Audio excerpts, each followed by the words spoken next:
Ito, ang latest weather update. Alamin ang pinakasariwang ulat panahon ngayon dito sa Information TV Educational Channel 2. Tinamataan yung minomonitor nating low pressure area sa layong 635 kilometers silangan ng Apari, Cagayan.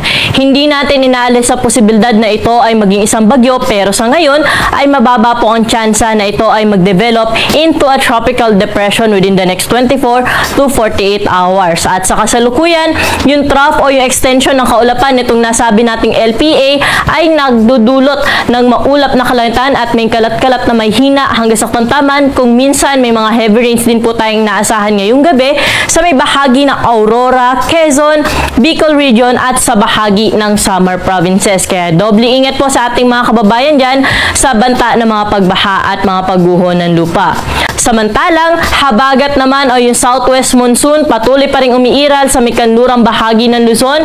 Kaya kung makikita po natin, itong western section ng Luzon ay balot pa rin po ng kaulapan. Lalo na itong Ilocos region, Zambales, Bataan, pati ho dito sa Metro Manila, Cavite, Laguna, Batangas, Occidental Mindoro at sa may northern portion ng Palawan.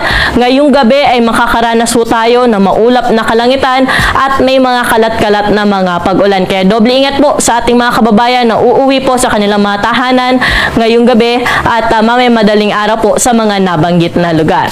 Samantala, sa nalalabing bahagi ng ating bansa ngayong gabi ay mga isolated cases o mga panandaliang buwas sa mga pag-ulan lamang yung ating inaasahan.